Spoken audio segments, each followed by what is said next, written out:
algunos temas relacionados a la política exterior de nuestro país. Y es que precisamente Perú y Venezuela han firmado un acuerdo de cooperación judicial. ¿Qué implica precisamente estos acuerdos que han firmado ambos gobiernos? Para aclararnos un poco este panorama, estamos con el ex canciller y ex congresista González Posada. Doctor, ¿cómo está? Buenos días. Buenos días. Buenos días, gusto de saludarles. Yo diría que es un acuerdo infame y deplorable, y le digo por qué. El gobierno del Perú, el gobierno del presidente Castillo, a través del canciller Landa, ha autorizado, porque si no, no lo hubiera podido hacer, al embajador del Perú en Caracas a que suscriba un convenio de cooperación judicial con el Tribunal Supremo de Justicia de Venezuela, a través de su presidente Michael Moreno. Realmente yo estoy sorprendido por este acto de infamia, porque el señor Moreno es acusado por todos los organismos internacionales de derechos humanos, de las Naciones Unidas, de la OEA, los organismos privados de derechos humanos, como una persona ejecutora de los actos de barbarie que comete el gobierno venezolano contra los ciudadanos que se oponen o protestan contra el régimen. Hay docenas de personas que han sido condenadas por este señor Moreno, que además de estar condenadas por esa razón, él ha apañado, ese grupo ha apañado encarcelamientos ilegales, torturas de ciudadanos, vejaciones y todo tipo de delitos. No hay un organismo más sucio y oscuro en materia de derechos humanos como el Tribunal Supremo de Justicia, presidido por Michael Moreno, que es el que firmó.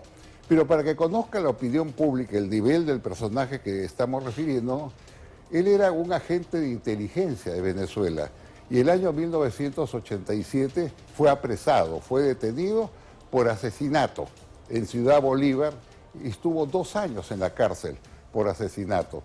2 años más tarde fue liberado y fue detenido nuevamente por asesinato en Caracas y fue liberado. Trató de reincorporarse al cuerpo policial y no lo dejaron. A partir de hombre muy vinculado al chavismo, a partir del 2002 lo retornan al aparato judicial, pero lo vuelven a separar en el 2007. Yo me estoy refiriendo a la catadura moral de la persona. Ahora, ¿no? pero doctor, más allá del personaje de Michael Moreno, que es un personaje sumamente cuestionado, ¿cuál es el fondo de los acuerdos que han firmado el gobierno peruano con el gobierno venezolano? Es decir, ¿de qué manera perjudicarían o en todo caso podrían beneficiar la relación entre ambos países, que, dicho sea de paso, sabemos que no está rota, porque el gobierno del presidente Castillo ha dicho que las relaciones con Venezuela se mantienen por su política internacional? Muy simple.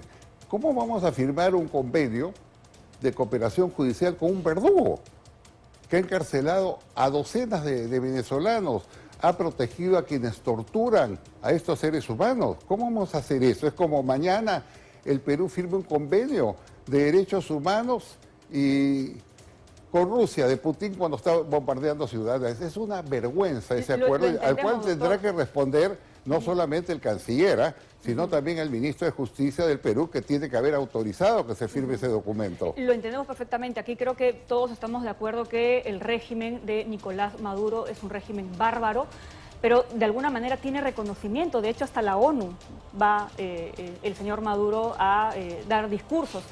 Si no tenemos un funcionario en Venezuela con el que poder realizar estos actos, ¿con quién los hacemos? Porque hay peruanos en Venezuela y hay venezolanos en nuestro país. Bueno, una cosa es tener funcionarios, y tenemos un embajador en Caracas que ha sido designado, pero otra cosa es firmar un convenio de cooperación judicial con una persona que viola todos los principios jurídicos de América Latina, los derechos humanos fundamentalmente. ¿Qué necesidad tiene usted de firmar un convenio? ¿Cómo va a cooperar esa persona? ¿En qué consiste un acuerdo de cooperación judicial? No sé en qué consiste ese acuerdo. ¿No lo firmamos con otros países? Yo he leído la noticia, le pongo un caso, ¿no?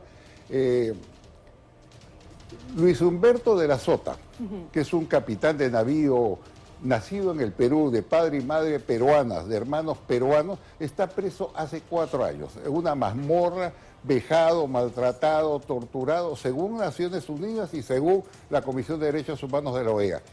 Este hombre que está en grave peligro de salud ha pedido al gobierno de Perú, ha pedido a la Cancillería que por favor envíen al cónsul a verlo en su reclusorio para que compruebe su estado de salud y lo puedan derivar a un hospital. Hasta el día de hoy no lo ha hecho, diciendo, bueno, que como es también venezolano, el gobierno del Perú no puede intervenir. Entonces yo le digo, es algo irrazonable, es absurdo, ¿no? Ya el gobierno ha dado algunos pasos, ¿no? Primero, nosotros formamos el Grupo de Lima, acá hay que recordarlo muy bien, con 14 o 15 naciones latinoamericanas que después se acoplaron los 27 europeos, un bloque de 50 países donde nosotros desconocimos al gobierno de Maduro por el fraude electoral, denunciamos la violación a los derechos humanos y exigimos descarcelación de los detenidos. Ese fue el sentido del Grupo de Lima. ¿Y qué ha pasado? Ha pasado que el gobierno de Castillo, en la administración del embajador Maurto, que va de embajador a España, de paso, ¿no? El embajador Maurto simplemente se retiró del Grupo de Lima, y reconoció a Maduro. Ese fue el primer paso que se dio. Envió al embajador y ahora, pues, en un acto indecoroso, deleznable, firme este convenio de cooperación judicial precisamente con quien no lo debe firmar, porque es el que avasalla los derechos humanos y las libertades cívicas en Venezuela. Ahora, doctor, yo lo que he podido encontrar acá a través de la internet y del mismo portal oficial del gobierno peruano es que estos son tratados de cooperación judicial en materia penal para que tanto ciudadanos peruanos que sean juzgados en los tribunales peruanos como ciudadanos venezolanos que puedan ser juzgados en los tribunales peruanos puedan tener lo que dice acá es equivalencia en el trato de sus penas, incluso la posibilidad de poder cumplir sus penas en su país de origen, en el caso de que los venezolanos sean juzgados aquí en nuestro país. Algo que muchos han estado reclamando, ¿no? Que los delincuentes venezolanos que cometen crímenes y delitos pues sean regresados a su país de origen. No, sí, claro. Yo digo, nosotros propondemos esa política de que todos los ciudadanos extranjeros que están acá encarcelados pueden ser remitidos a su país de origen, no solamente venezolanos, colombianos, mexicanos, españoles que están presos acá, que puedan cumplir inclusive su condena en ese país. Me parece que es una política abierta, pero esa política abierta no puede vincularse a un acuerdo de cooperación judicial con un tribunal que no ofrece ninguna garantía. Es decir, eso se podría hacer sin la necesidad de hacer esa firma con esa declaración, de decir que reconocemos y somos países hermanos históricamente. Ese es el hecho, tiene una carga simbólica muy fuerte.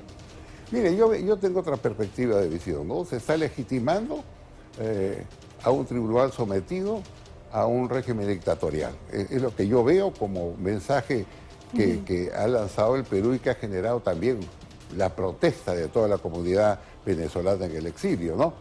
Entonces, eso es lo que yo estoy viendo. Ahora, ya hubo una primera prueba, cuando el gobierno, con gran aparato de publicidad, llevó al aeropuerto, en presencia del presidente Castillo y del canciller, a un grupo de venezolanos para deportarlos. Y no pudo salir el avión porque Venezuela no quiso recibirlos. Ahora con este convenio recibirá a todos los venezolanos que están presos acá, que son centenares, ¿ah? Por graves delitos están en la prisión acá en el Perú. Los recibirá, vamos a esperar el resultado. Dejarán en libertad al capitán de navío Luis Humberto de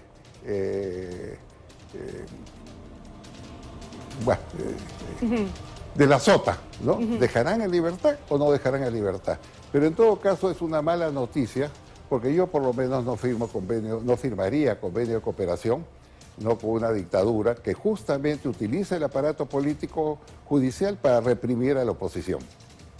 Bueno, y precisamente un poco para terminar de complementar la idea, doctor, junto con este acuerdo de cooperación judicial con Venezuela, también se han firmado en paralelo acuerdos con la República Argentina, la República de Colombia, la República de Panamá, entre otros países de América del Sur y Central. Bueno, vamos a esperar por la primera noticia que salió ayer, son simplemente que se había firmado un convenio de cooperación judicial. El embajador peruano visitó a este señor, que fue presidente hasta ayer, porque ha sido cambiado, causó realmente un gran impacto por el fogonazo de imagen que generó hacerlo con un personaje de esta naturaleza, ¿no? Vamos a esperar, vamos a evaluar, y yo creo que en todo caso el canciller tiene que dar una explicación a la Comisión de Relaciones Exteriores del Congreso, y también tiene el ministro de Justicia que dar una explicación a la Comisión de Justicia del Congreso, ¿no? Porque son los órganos fiscalizadores del sistema. Vamos a esperar. En todo caso, son malas señales porque el Perú se ha encarrilado, digamos, a la plataforma diplomática del chavismo, y eso lo sabemos muy bien. Ha llegado a un acuerdo con Venezuela, con Nicaragua no dice una palabra ante los actos de barbarie que comete el gobierno de Ortega y que tiene en prisión hasta ahora a todos los candidatos presidenciales. En el caso de Cuba, la represión que ha habido contra cientos de ciudadanos que se manifestaron pacíficamente el año pasado y que han sido muchos condenados apenas hasta 30 años de prisión, ha merecido la condena internacional de países latinoamericanos y europeos, pero acá en el Perú no dicen una palabra. Entonces, nosotros queremos una diplomacia vinculada a los valores fundamentales que siempre ha mantenido la Cancillería: principios democráticos, libertades cívicas, respetos a los derechos humanos. Y en estos casos que estoy haciendo referencia, yo no veo ni por asomo, ¿no?, que estos acuerdos que está llegando el gobierno del Perú vayan en esa línea o en esa dirección. Bien, doctor, le agradecemos muchísimo, y la verdad es que sí, el canciller Landa tendría mucho que explicar, no solamente de este caso, sino de otros tantos más, ¿no?, que lamentablemente lo que han hecho es causar mucha decepción en tanta gente que de alguna manera confiaba, ¿no?, en la visión de abogado, de constitucionalista, ¿no?, que siempre ha tenido, ¿no?, la reputación del canciller. Así es. Muchas gracias, doctor González Posada, por haber